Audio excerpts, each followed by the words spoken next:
All right, thanks for waiting. Coach Frost is here, and if you guys are ready for questions, Brian Christofferson, do you want to open up? Sure. Hey, Scott.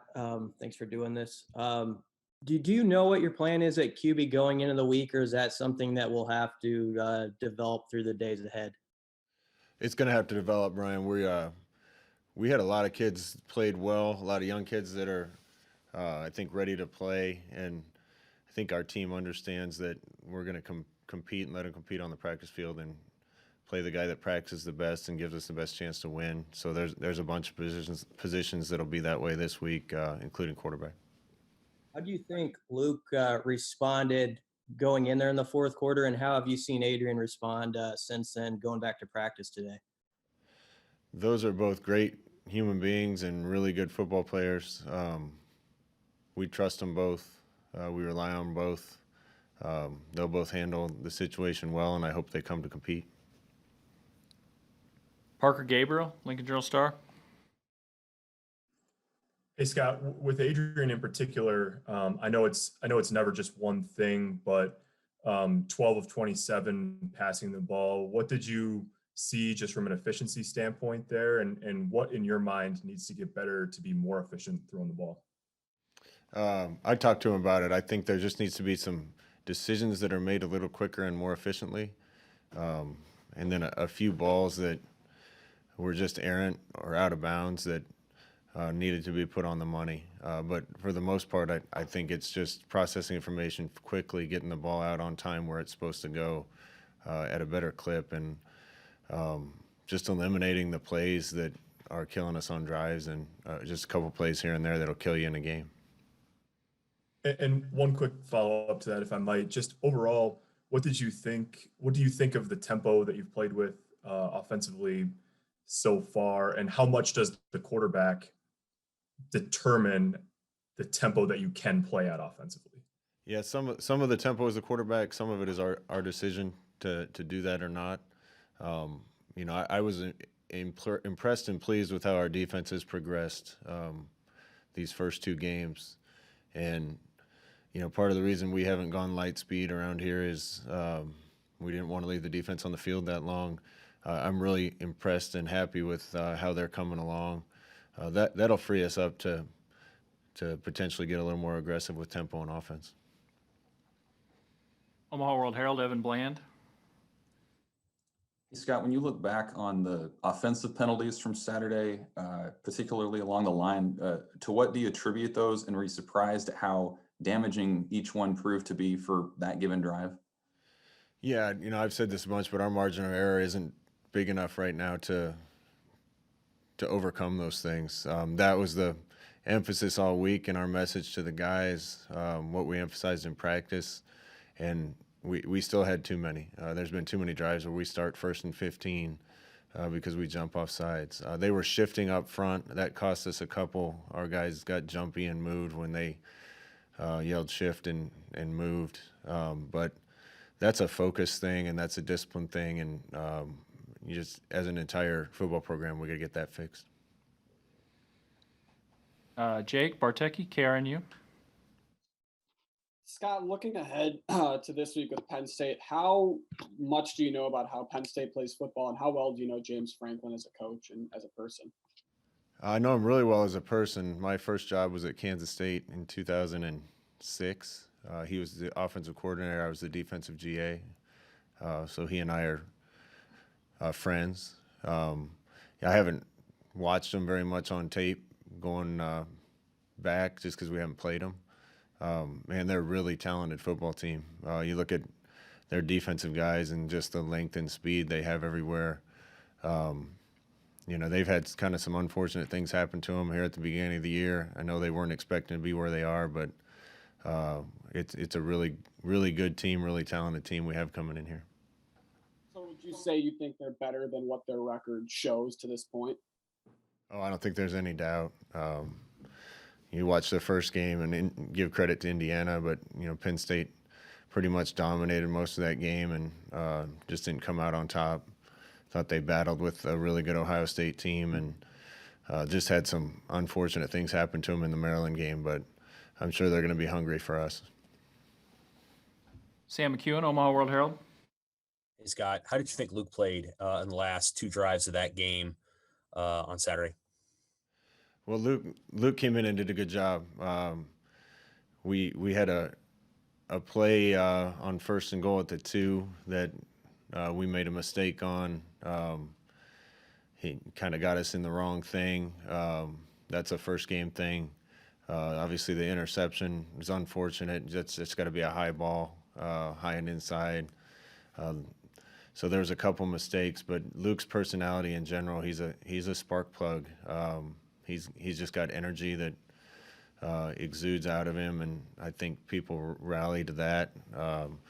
And that's kind of why we did it. We felt like we needed a spark, and just his nature provides that spark. How do you get more efficiency in the red zone in terms of scoring touchdowns? Well, we got to work on it. We worked a lot on it this past week. Again, I give a lot of credit to Northwestern. I think at the end of the year they might end up being statistically the best defense in our league. It wasn't just us. Maryland scored 7 on them, I think, and has been lighting up the scoreboard since. And Iowa didn't score a lot of points and scored a lot the next week. So there's no doubt it was a really good defense, and a lot of the credit goes to them. There was about 6 or 7 plays where just one thing went wrong, one missed assignment, one missed block, and we would have punched those in. But those are things we have to fix as a coaching staff. Lincoln Journal-Star, Steve Sipple. Scott, back to the QBs real quick. In your role, how can you help smooth what can be sort of a delicate situation on a football team? Yeah, I wish I had the magic answer for that. All I can tell you is I'm going to treat that position just like any other, and it'd be a disservice to my football team to play a player at any position if we had a player at that position that we thought gave us a better chance to win. So we just have to evaluate like any other position and play the guy that practices the best and is most ready to help us win a football game. Did you literally just kind of divide it up 50-50 with the ones, or do you go by feel in a practice? How does that work? Most through all of fall camp and all our practices, it was 50-50. When you're getting ready for a game, we give more to the number one quarterback than the 2, and we got to determine what we're going to do there. Thank you. Husker Online, Sean Callahan. Hey, Coach, I was curious on Cam Jurgens. Is that a long-term deal, or are you hoping to have him back sometime this season? No, he'll be day-to-day. Day-to-day. And then when you look at that offensive line, how do you think Matt Farniak did? I mean, he's played right tackle, right guard, and now center. You just don't see that a lot. I mean, how do you think he did in his first game as a center, and how can he improve going forward there?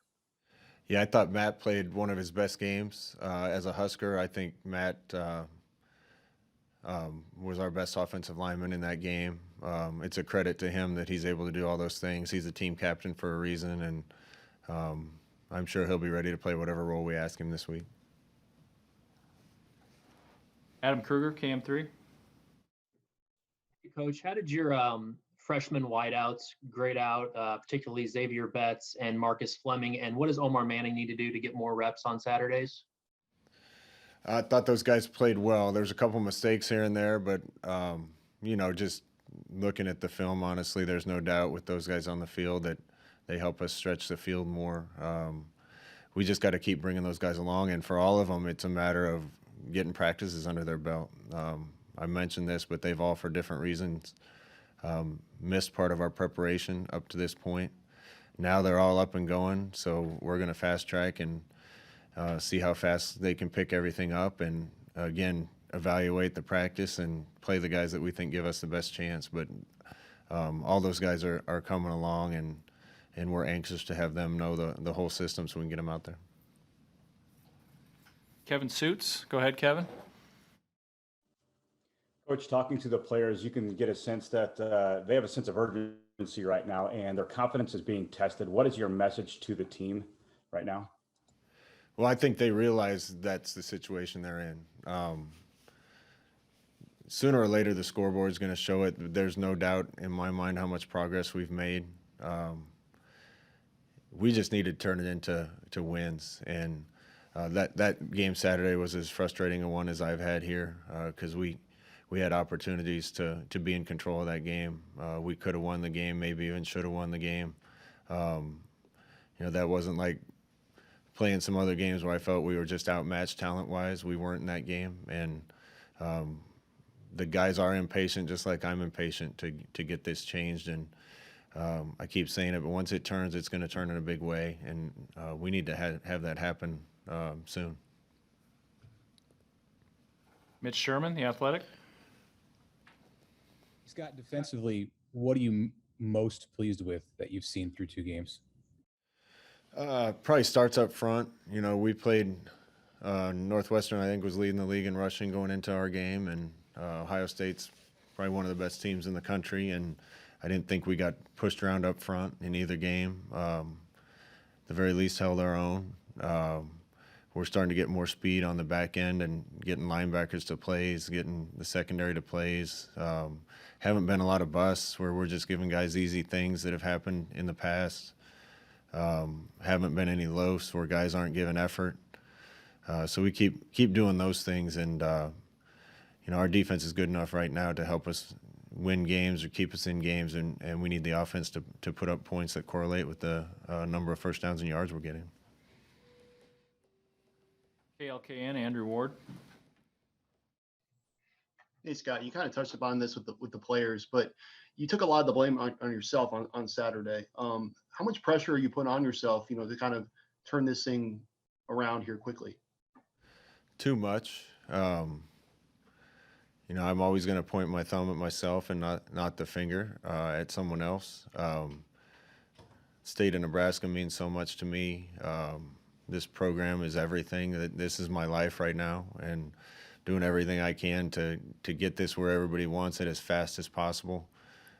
It certainly hasn't gotten there as quick as I want it to, but I haven't for 1 second lost hope and belief in where we're going and what we're doing. And just being around it every day and seeing the progress, seeing the talent that's been infused into this program, seeing us be competitive. Again, it's about turning the page and finding a way to win a game and then getting on a roll and getting some momentum. And I think once that starts to happen, we have all the pieces in the program that we need to win and win at a good clip. But nobody's more impatient than I am, and nobody's putting more pressure on themselves than I am. Parker Gabriel. Hey, Scott, do you just like as a general philosophy, where you come down on sort of having a number of touches that you want to get particular players, and what do you need to do to maybe either manufacture or within the offense get more touches for Wan'Dale Robinson? Yeah, we need Wan'Dale to be a bigger part of the game plan, so we're going to do what we need to. We've had a lot of plays designed for him in first couple weeks, and it hasn't panned out, so we need to do a better job of that. He's playing a spot at slot where pretty much everybody I've had in my offense that I've coached has good numbers to big numbers. And it just hasn't happened the first 2 weeks, but in that spot, that's kind of the focus of our offense, that slot position a lot. And I think it's just a matter of time that the ball finds him in our normal offense, and we'll design whatever else we need to make sure that he's a part of what we're doing. Back to Sam McEwen. Go ahead. Hey, Scott, thanks for continuing to do this. Do you feel like your offense is playing with I don't know, the swagger and the edge that your best offenses over the course of your career played with, and maybe how do you get them to do that if they're not?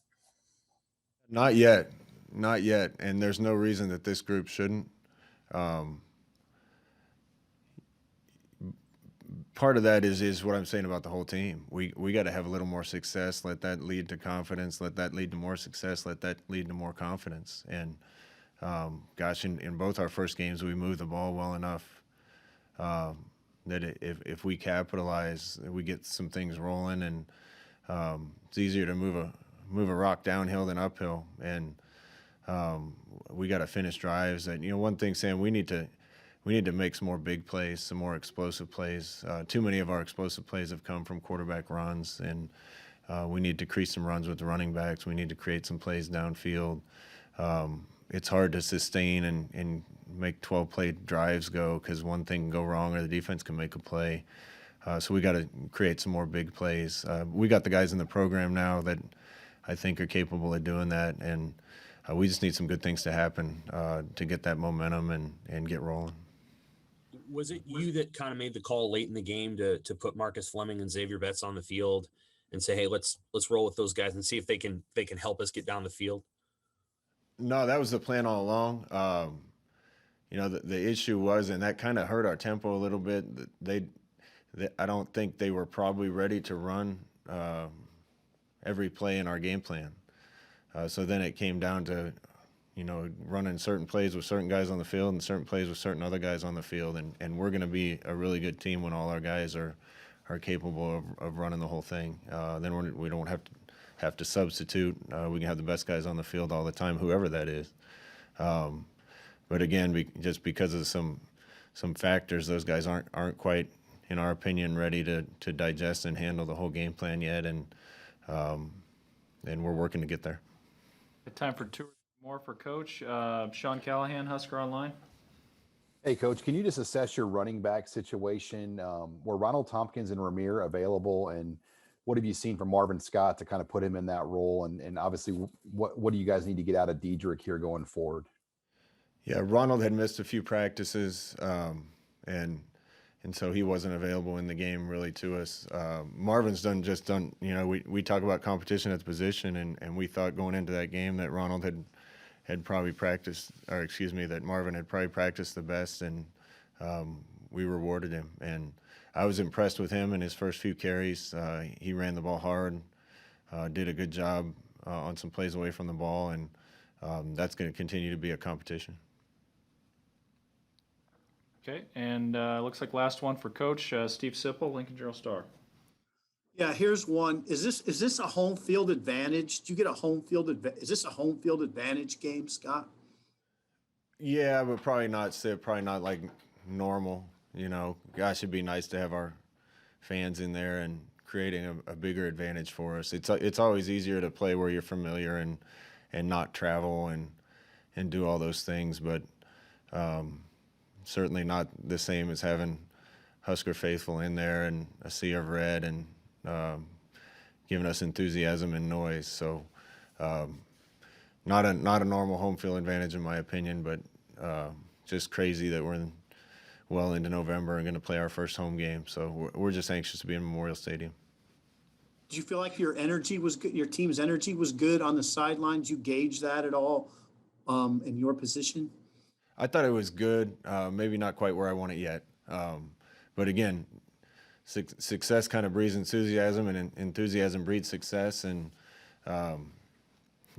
we're fighting through a lot of things here, but we gotta get over the top and get this thing rolling. And certainly a tough opponent this week, despite their record, to make that happen. But boy, the guys are anxious for it to happen, and so are we. Thank you, Scott. All right, thank you, Coach. Thanks, guys. We'll talk to you tomorrow.